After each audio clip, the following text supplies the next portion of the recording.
এখন দেখাবো আলুর চপ বানানোর রেসিপি। তো আলু আর আমি দুটো ডিম সিদ্ধ করে নিয়েছি, ভর্তা করে নিয়েছি। যেরকম ভর্তা করে পেঁয়াজ কাঁচামরিচ দিয়ে আমি কিন্তু দুটো ডিম কেটে রেখে দিয়েছি। আমি কিন্তু 2 হাত ভালো করে হ্যান্ড ওয়াশ দিয়ে ক্লিন করে নিয়েছি।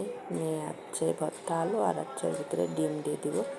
এই দেখেন কেটে রাখা ডিম দিয়ে হাতে কিন্তু একটু তেল লাগিয়ে নিতে হবে।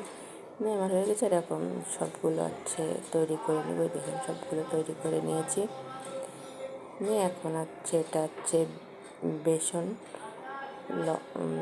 লবণ, হলুদের গুঁড়া, ধনিয়ার গুঁড়া, মরিচের গুঁড়া, আদা রসুন পেস্ট দিয়ে এটা সুন্দর করে মেখে নিতে হবে।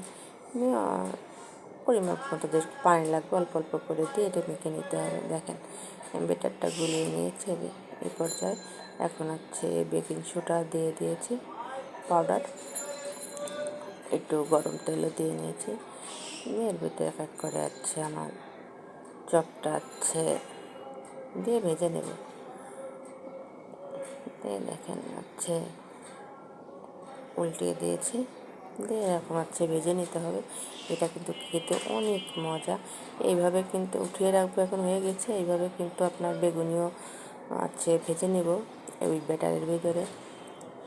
তাই দেখেন বেগুনিও আমি কেটে রেখেছিলাম, এখন দিয়ে দিয়েছি। দেখেন কি সুন্দর ফুলেছে। তাই এরকম আপনারা বানিয়ে খেয়ে দেখবেন, অনেক মজা লাগে। আসলে রমজান মাসে এগুলো খাওয়া ঠিক না, তেলে ভাজা, তারপরেও খেতে ইচ্ছে করে আমাদের। এগুলো না হলে রমজান মনে হয় কি পরিপূর্ণ হয় না। তা ভালো থাকবেন, আল্লাহ হাফেজ।